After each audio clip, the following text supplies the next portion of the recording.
Shut up and sit down.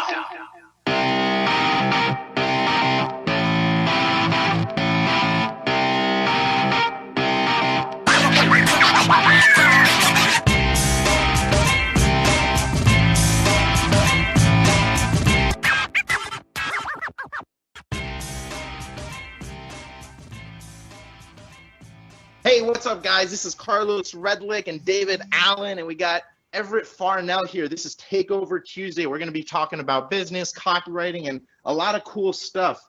So, hey, let's just dive right into it. Hey, you guys there? Yep, absolutely. Yep, I'm here. Sweet. Hey, Everett, give us a quick little intro about yourself. I know you're a veteran in the game. You've really been doing a lot of stuff offline and online. Just give us a quick little bio. Okay. Well, I actually came to direct marketing through Dan Kennedy, like so many others. I had a contracting company, and learned to convert my sales experience into writing copy, and we were able to really really blow the company up as far as sales. So I've, without getting into a too long and convoluted story, I ended up, my business partner and I went in separate directions. I started my own company. We wrote $1 million in 16 months. I started off, by the way, when I said we went our separate directions, I mean, I gave him my stock and walked away from the business because I didn't want to sign a non-compete. And so that was, started all over, wrote $1 million in 16 months. In late 2010, like August 2010, I bought a roofing company that was doing a couple $100,000 a year in business, and $200,000. It was plus or minus, but it had been about $200,000 for several years. In 2012, we did 1.94 million, and in early in 2013, through various turns of events that maybe we'll talk about, maybe we won't. I started writing copy full time for clients, and that's what I've been doing ever since. But I've been writing my own copy for almost 10 years now, and taking on clients. I've been taking on clients that whole time. Once people knew I could write, and that I was competent at it, then they were, begging me to write for them. Well, far be it from me to turn down a big paycheck. So okay, sure, I'll write your copy for you, no problem. Right. Although I will tell you, it's much easier to get high-paying clients when you have another business that you don't need the high-paying client. It's interesting how in 2013, when I had to start generating clients and I had to have clients, my fees had to come down substantially to at least start off with, and then and then we started back up the ladder from there. But right at first, I had to drop the fees substantially because it was. It was no more just extra money to go on vacation with. It was money I was using to fill the refrigerator. So, right. Man, that's crazy. You're right, dude. Hey, what did you do? What was like the secret thing that made your business grow to that million in 16 months? Just hustled. We went out. What I did, actually, you know what? I used the same technique that I use to blow up the other business in sales. When I say blow up is always hard, because blow up, you mean blow up like demolished or blow up like expanded very quickly? And what I mean is expanded very quickly. Yeah. So I call it my $100,000 letter. And I would call it the $100,000 letter because when I used it first time, it generated 100,000. We booked. Now understand, we're a contracting company and we're doing work we're doing work with insurance companies. So it took 60 to 90 days to actually realize the profit. But we booked enough jobs to make an extra $100,000 in profit in 30 days when I used this letter. So that was a pretty substantial kick in the pants for the business, and it also put us. It completely put us onto another level. And it's just a letter to referral sources. So we were doing a very tight, very specific type of contracting. We went out and found other businesses that are in, that do business with us, with our customer, and then we sent them a letter and we offered them a nice little vig if they'd refer to us. It's a 5-page letter. I would have written it a little differently. This was one of my first forays into really copywriting for myself. So it wasn't one of the first things I actually wrote. So I would write it a little different today. There's different things that I would do, after close to 10 years of experience, but it worked. Right. The point being is that you don't have to be and especially if you have a local business. Now, if you're selling stuff online, then you got to be tight. You got to know what you're doing. But if you have a local business, you don't have to be, fucking Gary Halbert to get great results. Right. It was my first letter I wrote, and we made an extra $100,000 that month because of that letter.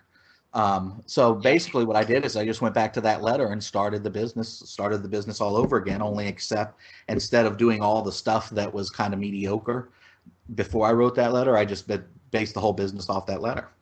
So we sent the letter out, we started getting referrals, we started doing some other things that we had been doing in the past, and we just cranked it up and went out and hustled. I mean, it was just me at first. It took me a few Right. months to start generating enough cash flow to start hiring people. So it was me, myself, and I.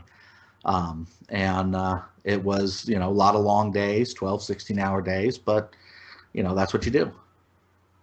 It's awesome that you said that, because I kind of have a similar story. I remember doing, I had a website business. I ended up, I'm like a silent investor so I don't really do anything with it anymore. But I remember when we were really building it, we were doing a lot of cold calling and a lot of stuff like that. And then when I finally just wrote a direct mail letter out, I sent it out to a bunch of small towns in Florida. You're in Florida, right, Everett?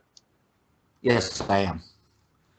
Yeah, so I sent to a bunch from of Lake Ocala. City, Sanders. Yeah, so I sent to a bunch of different little towns in Florida, and we were getting a 6% response. And I realized it was a one-page letter because I didn't have enough money to actually make it more. So I condensed it and made it one page. We got a 6% response, and I started realizing you don't necessarily, just like you said, you don't have to be like the best copywriter in the world, especially in a local market. You just kind of have to be better than the other guy in your town, because most of them aren't even doing that. And if they are, it's just like a big business card. You know what I mean?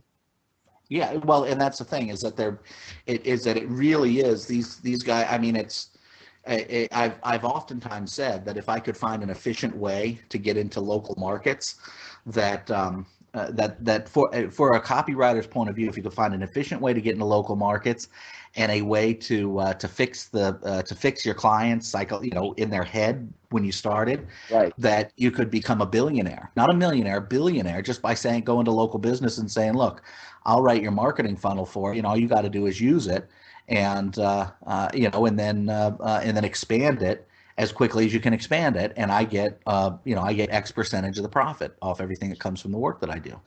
And I mean, you could make millions of dollars a year. The problem is, of course, the psychological problems that the business owners have, like, oh my God, I'm making too much money, this must be something unethical,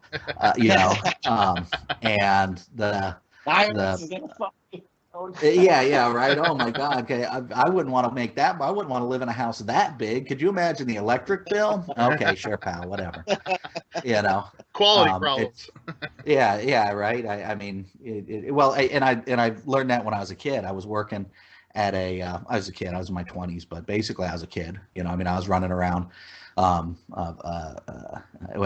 was running around chasing skirts and drinking too much and just doing kid stuff, But I was working at this little direct mail house, and just selling, manual labor, cold calling people and closing them. And but the direct mail house, the owner of the direct mail house, was tied in very closely with a guy who you guys probably don't remember this, but many years ago, Domino's Pizza had a real problem with the IRS. It was a relatively publicized problem, and I mean, the IRS was getting ready to come down on them hard, and they had to sell a bunch of stores off very quickly in order to. Sorry about that. That's my alarm telling me that I'm 9 minutes late for our meeting. Anyway, they were having a problem, and the IRS was getting ready to come down on them, so they had to sell a bunch of their stores. So they sold 20-some stores to one guy here at the time I was living in the Tampa area, about an hour south of where I am now. And so they sold all these stores off to this guy. And within a year or so, the guy he took all the money from the stores to pay off his investors because he had to go borrow the money. And so he went to pay off his investors, and he went from, within like a 24-month period, he went from broke, trying to be a network marketing guy, to being a multimillionaire. And so he said to the, which points out that everybody's problem is an opportunity somewhere, right? You say, well, he took advantage of Domino's because he bought a bunch of franchises at a cheap price, and Domino's is saying, yeah, but I was able to use his money along with some other people's money to pay off the IRS, and it kept him from putting a boot on our neck, so we were happy to sell. But everybody's problem somewhere is an opportunity for somebody. So, but anyway, the guy who owned the Domino's Pizza also made an investment into this small print and direct mail house that I was working at, and of course we did all his direct mail and everything. And so, but I heard him talking to the owner of the print and direct mail house one time, and he said, John, things are different when when you have money. So it was just a couple of years ago I didn't have any money. I was like worried about paying my electric bill. He said, I still have concerns, and I might even have more concerns today, more worries about money today, but those worries, though they're more, are not nearly, it's not like worrying about how you're going to eat. So it's like, okay, everything's going to be okay. No worry, but I have these concerns I got to deal with, as opposed to how am I going to pay the electric bill tomorrow because they're going to come shut it off if I don't get in there by 8 a.m., And he said it's a whole different world. It's not even close. So, all the more money, more problems. Yes, that's true. But, different problems, and the problems aren't nearly as pressing. Exactly. Yeah, that's awesome. Money solves problems that not having money creates. I think Kennedy said that. I don't know. I might be quoting it wrong, but that's exactly, I think, what you're saying. And that really hits home. I mean, I remember not having any money and then being like, oh, shit. And it's literally not, I need to make a sale because I just want to meet my, quota or whatever. I need to make a sale because I got to eat, So you're right. I mean, two different types of thinking. I kind of wanted to go back because I know you write copy for other people now, but you've definitely built up your own businesses and really done it on your own, which obviously just gives a lot of credential to you. So, I mean, the fact that you've done that, I think is probably, I mean, I'm guessing, but it's probably something that differentiated yourself when you were kind of first starting out, at least writing for other people. But what did you do? I mean, did you do local copywriting when you started out? How did you first start, getting your clients, or what did you do specifically? The way I've gotten clients since the beginning was just by networking and getting to know people. I've tried mailing stuff out. I've tried, you name it, I've tried it. I've tried running ads. I've tried doing direct mail to businesses, and none of it ever works. It's all horrible positioning. As a matter of fact, I oftentimes say if there is a God, he has a hell of a sense of humor, because the only thing you can't sell with direct response marketing is direct response advertising, or direct response copywriting, right? I mean, it's if there's one thing in the world, people say, well, my business is different, and we all make fun of them because we want to help people understand that business is business ultimately. But if there's one thing that really is true, and it's it's a horrible truth, is that cold direct mail for copywriting services it by its nature, it cannot be profitable.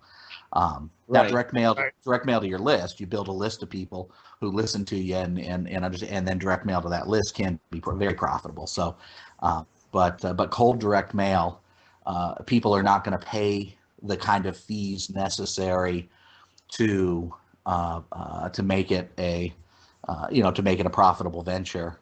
In other words, people don't understand the value of direct response copywriting unless they're already involved somehow in the direct response world, and then they understand the value of direct response copywriting. But then you're not doing cold direct mail; you're doing direct mail to a very qualified list. So it's kind of a joke, but the question was, how do I get my clients?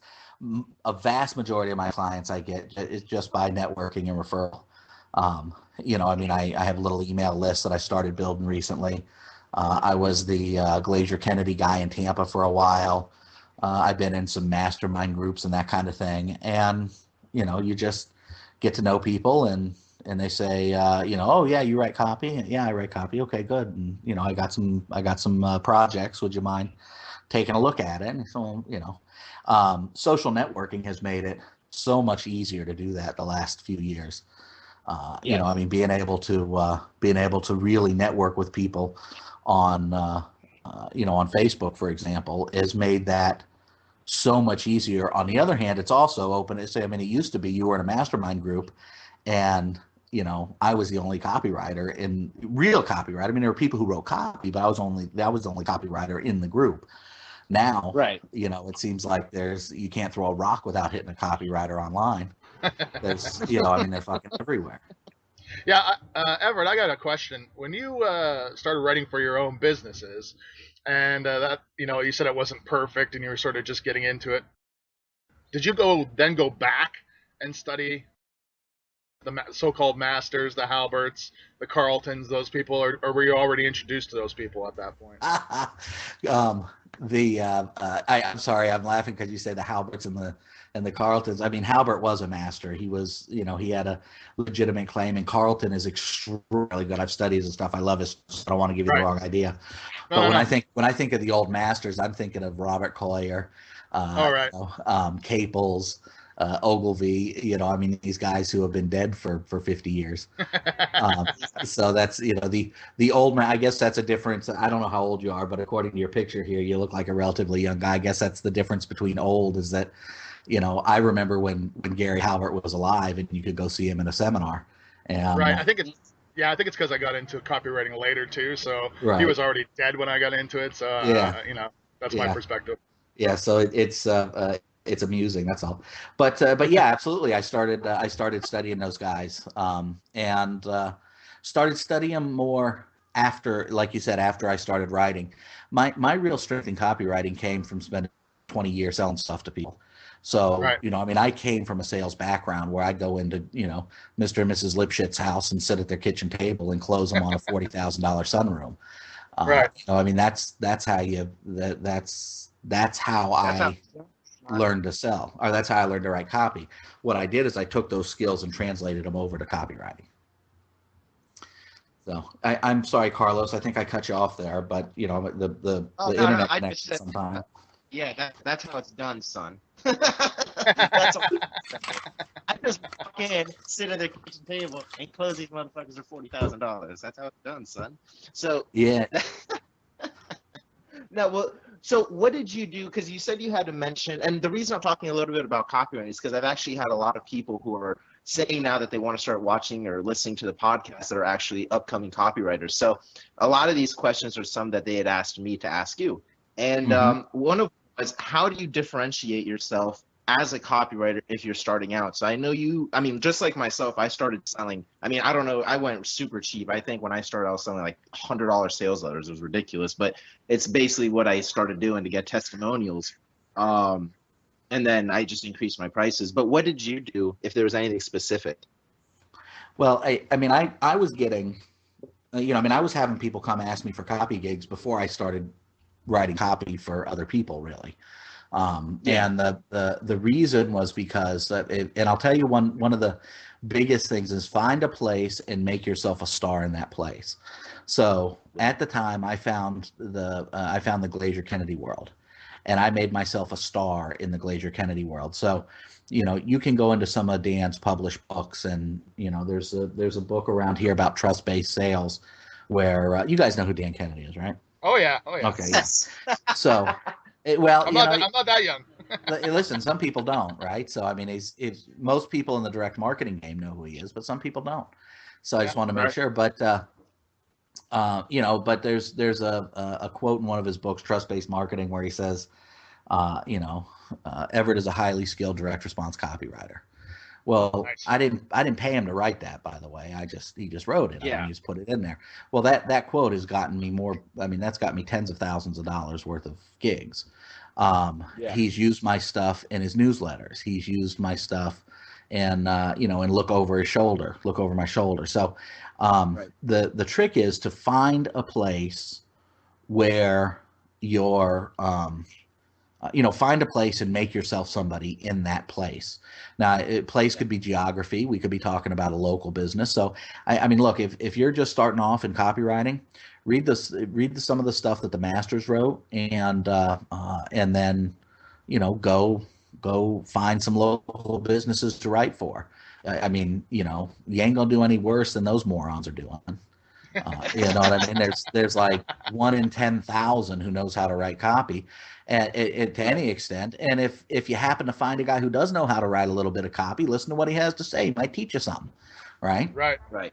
Yeah, we talk a lot about that on this show, actually. About two things you've brought up so far, which is you sort of took action first, and then sort of figured it out as you went, which we both sort of are big proponents of, Carlos and I. And and the second thing, what the hell was the second thing? I forgot now. But that's big. Find a mentor. Yeah, find a mentor. That's what it is. Find a mentor. And so those are two big things that we've always talked about on this show so far. And well, you're living proof. Well, and I'll tell you what. I'll tell you another way of doing it. And if you just love to write copy, right? So I really like helping businesses. That's my deal. That's what I get a jazz from. So I copy is a means to an end for me. It's not an art form. It's not, I mean, I like, I'm kind of a, an over the top crazy capitalist. I think that every now and again, all the business owners in the world have to tell the government and have to tell the protesters and have to tell academia, sit the fuck down and shut the fuck up and let us fix everything, and then you guys can come screw it up again.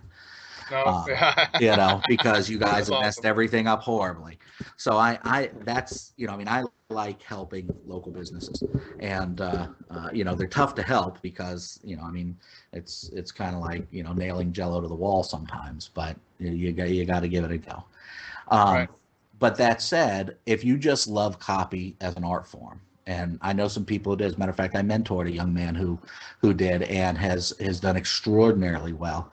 I gave him his first copy job, as a matter of fact, back when I was running the Tampa IBA for Glazier Kennedy. But if you just love copy, then what I would recommend is go get a job at one of the direct response copywriting publishers. One of the direct response publishers, newsletter, health publishers, that kind of thing.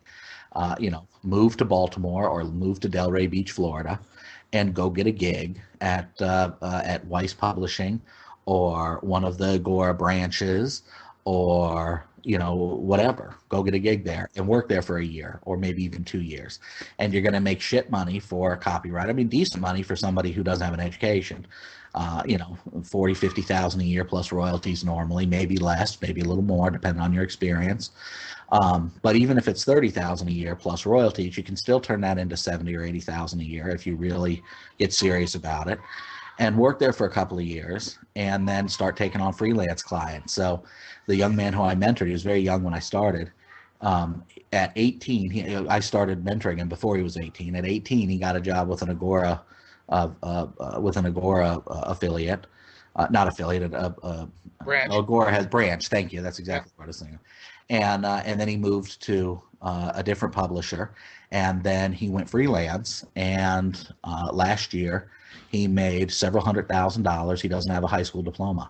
He's in his early 20s. Last year, he made several $100,000.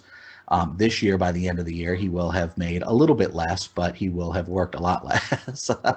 And he just got a contract for a 6-figure retainer plus a very, very healthy royalty and bonus structure from somebody as a freelancer. So it's an exclusive contract, but he's not working as an employee; he's working as a freelancer. So my point being is, if you're into copywriting as an art form, some people just love it, then I would recommend that route. If it's not an art form to you, it's not something that you really love, then just go start talking to local business owners. Go to the local thing and go stand up in front of them and tell them how what brilliant copy looks like, and put yourself together a little speech and go out and teach them how to write, teach them how to do marketing, and then there's going to be a handful of them who say, I want to know more. And then out of that handful that says, I want to know more, there's going to be a few who hire you. And before you know it, you'll have a little local practice, and then you can build on that. Awesome tips. Yeah, I know we got to close up real quick, but I want to ask you one other last question.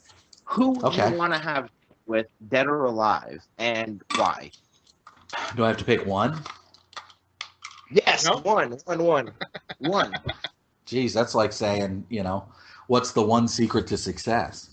I don't know. There's like a whole bunch of, what's the one secret to become an overnight success? Well, work for 20 years towards it. That's the secret. Geez, I don't know. Is there somebody though, Everett, that maybe he's not like the top person in your mind, but somebody you were really like for me, it was Gary Halbert. I was super fascinated with Gary Halbert, and I think that's what got me into copywriting. I didn't maybe consider him the best per se, but I thought I really connected with him. Are we talking about marketing only, or are we talking about just in general? No, anybody really, if you want.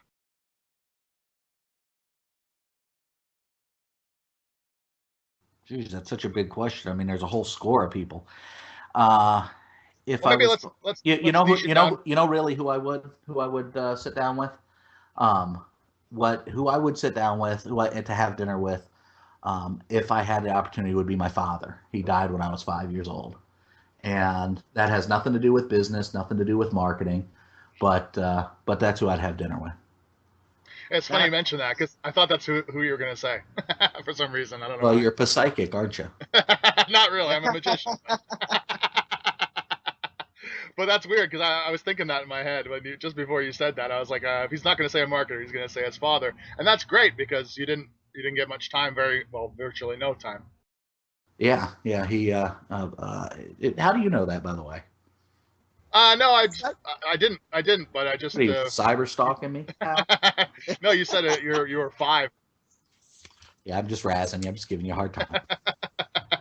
But no, I think that's important because you couldn't form that relationship. You wish you had more time. So, if we were going to do just about marketing, I think it'd probably be Robert Coyer.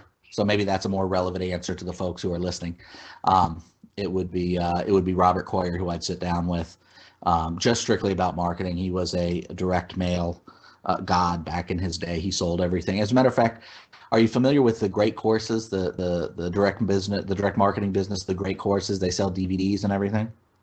I don't think so. I'm familiar with his letter book, of course. Right. Well, there's a modern day business called the Great Courses, and it's a online and now direct mail too reproduction of Robert Coyer's business of the books that he sold back in the day. So they sell DVDs and all kinds of stuff, but it's fantastic stuff. Look it up, the Great Courses. It has great stuff on it, but it's also just a rehash of one of Robert Coyer's old businesses. But he sold everything from I think it's called Coal Coke, so not cocaine, Coal Coke. Which is it's something that they use to burn. It has some industrial application, I don't know, but it's like this industrial shit. And he sold that by direct mail with letters. Sold coats, sold books, sold handbags, sold. I mean, you name it, he sold it with direct mail. He was just a direct marketing god. So I'd love to sit down and talk with him in relation to marketing specifically. Great stuff, man. Great stuff. Hey, dude. Let's touch on one more thing, because something you said earlier, I wrote down here or typed down. You said that when you first started going strictly into getting copywriting clients, you had to reduce your fees dramatically because it wasn't coming the same. The funnel of directing people to you wasn't the same as when you were writing for your own businesses and so forth, or working perhaps with the Glacier Kennedy people. What do you think? So nowadays, how has that changed? Like, at what point did you start to you just made a name for yourself, and then you started to up your fees? Yeah, well, I just started working, doing basically the same thing, but started being a little more known. Let me explain a little bit why. The reason I had to drop my fees is because I was in need of cash flow. So when I told you I built a roofing company from 200 to 1.94 million, And that happened, from August of 2010. I bought it at 200,000, and we did 1.94 million in 2012. So early 2013, I actually sold it back to the business partner. So I didn't buy 100% of the company. I bought into the company, because in Florida there's all kinds of licensing requirements, and it's fucking ridiculous. I mean, you gotta, they're up your ass with a microscope to become a contractor. So I had to, I had to still have this guy's license. So I didn't buy the company out completely. And he wasn't ready to retire, but he did see that he did get the idea that I could build the company quickly and it would be worth more. So I was done with it. I was, we had employee problems and all kinds of stuff. I tell people, look, if you want to drive sales fast, I'm the guy to talk to. If you want to, if you want to make a lot of money quickly as far as sales go, I'm the guy to talk to. If you want to talk about building, team building and hiring employees and all that kind of shit, don't talk to me. I don't know, right? I tried it. I fucked it up badly. Employee problems. I have 25 of the little things running around. They're like children, except I love my children, and I not them, right? Anyway. Well, I think you brought up an important point too, which is what jogged my memory. Was you said that you had having something better to do, where it wasn't like you had the companies as your source of income and to write copy on the side. You didn't need to have clients at that point, so you got much better clients, I guess. That's exactly what I was getting to. Was what happened was, when I sold the company, the guy crashed it in about 6 weeks. Completely crashed it. Was beyond bond trying to save. It was gone. And he took his license and opened up another company and just let this one go. So I never got the money that I was supposed to get for the sale. So I went from from making several $100,000 a year to making zero in like 6 weeks. So I had to, I had to hustle up some money. I had to generate some income. And so I had to drop my prices in order to do that. But once I got, back a little more known and got, started making connections and that kind of thing, now the prices have gone back up to where they really should be, or at least, getting close. But when, at the end of the year, I probably made either less by lowering my prices. I either made less or about the same as I would have with the higher prices, but I needed cash flow, right? So I needed to get some cash flowing, moving. But yeah, that's the trick, is if you have cash flow, if you have something that's, that's throwing off some money for you and paying some bills, then you become a much, much, much, you're in a much better position from a copywriting point of view. You can do the smart things today that will yield very high copywriting gigs, and yield them much faster than if you're saying, okay, well, this is great, but now I got to pay my bills, so I got to, I've got to take what I can take. Well, that's, that's a horrible place to be in to start off in this game. So yeah, if you have something else to pay your bills with while you're building your which was the plan, by the way. That was the plan, was, okay, I've got a monthly income from selling this roofing company. Now I'm going to go build a consulting business. And so yeah, if you can work that out, that's a great place to be coming from. Cool, man. Well, no, I'm just gonna. Before closing it up, I just wanted to agree with you 100%. The way I started building, what I realized, how I built my copy business, is exactly what you said, was networking. Because I tried doing a few ads as well, and I didn't get any responses. And in fact, I was even called desperate because I was trying to get business. So I totally resonate with what you're talking about. But one of the things that I did is I joined a few groups, Cult of Copy and a few others and whatnot, and either participated in that or added pretty much everybody who would like my stuff. I would just add them as friends, and I wouldn't pitch them. I just say, hey man, just appreciating the connection, not trying to pitch you. Well, at first I used to try and pitch them, then that obviously didn't work, and then I changed it to start appreciation. But then I just said, hey man, not trying to pitch you, just looking to connect with other like-minded people. And that was it. And then all I do now every day is put out content that positions me as a copywriter or shows that I actually know what I'm talking about. And just by doing that, I've been able to get clients who are making 8-9 figures in their companies. And they're actually contacting me to work with them. And it's all because of joining groups where the people actually are. I mean, I was blown away with people I'm 28. There's like 24-year-olds hiring me, and they're making like a fuckload of money. And I'm like, good God, this is the best group ever, So there's so much money out there. If you do what Everett's saying, it's gonna really help out. Well, you did exactly what I said. Is you found a place and you made yourself somebody there. And I've had those clients where you find out, you get a little taste of how much business they're doing, how much money they're making, and you want to take a baseball bat and beat you over the head with it, saying, I'm not making enough goddamn money. What the hell's wrong with me? That just wait. You're talking about a 24-year-old versus 28. Just wait till it's a 24-year-old versus 43, and you're like, are you fucking kidding me? This kid was, my God. It's and besides, who would say no to you, Carlos? Look at that. I mean, all you got to do is lay that Cuban smile on him, man. I mean, you're in good shape. You look good.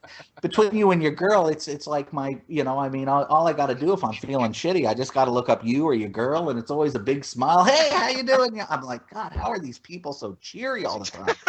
I mean, are they, the fuck's he doing? Is he up to meth or something? I mean, they're back there doing some meth and then making a video or something. Because man, I've never seen people so. If Carlos could bottle Carlos needs to bottle and get a sales letter for what he's on.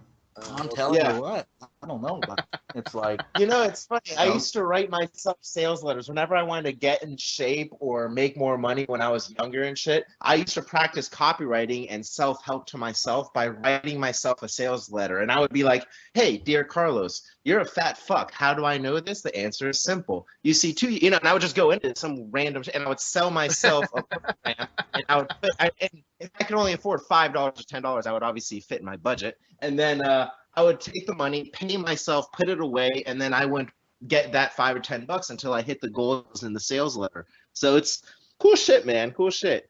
Awesome, guys.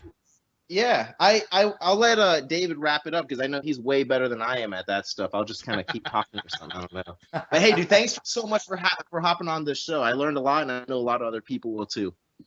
Oh, no problem. I had a great time. I appreciate you having me on. Yeah, thanks a lot, Everett. We're definitely going to have you on again at some point because you have a wealth of knowledge and we're only able to dive into it in half-an-hour increments. But thanks for coming on, and everyone listening, send your questions to facebook.com/Takeover Tuesday podcast. And one more thing, if y'all don't mind. Where can people contact you? Yeah, I was gonna say don't just about to hop in. Say. No, I was gonna ask you that last. Okay. Listen, I have a 17 installment course that Dan Kennedy and I wrote that people can get for free if they go to 100%. So percent is spelled out 100% businessgrowth.com. The number 100% businessgrowth.com, and then they just sign up and they can get the 17 installments of the course. It's like I said, it's a course that Dan Kennedy and I put together. It's it's a good course. People should find some value in there. Yeah, we'll include that in the listing. Sign up. Yeah, I'll be signing up for that later. That's great, Everett, and we'll include that on the when we release the podcast tomorrow. We'll include that as part of the thing. Thank you so much, Carlos. Always a pleasure, of course. We'll see everybody next Tuesday on the Takeover Tuesday podcast. Also like to thank Ben Sound at bensound.com for the intro and outro music. Have a good day. Ciao, guys.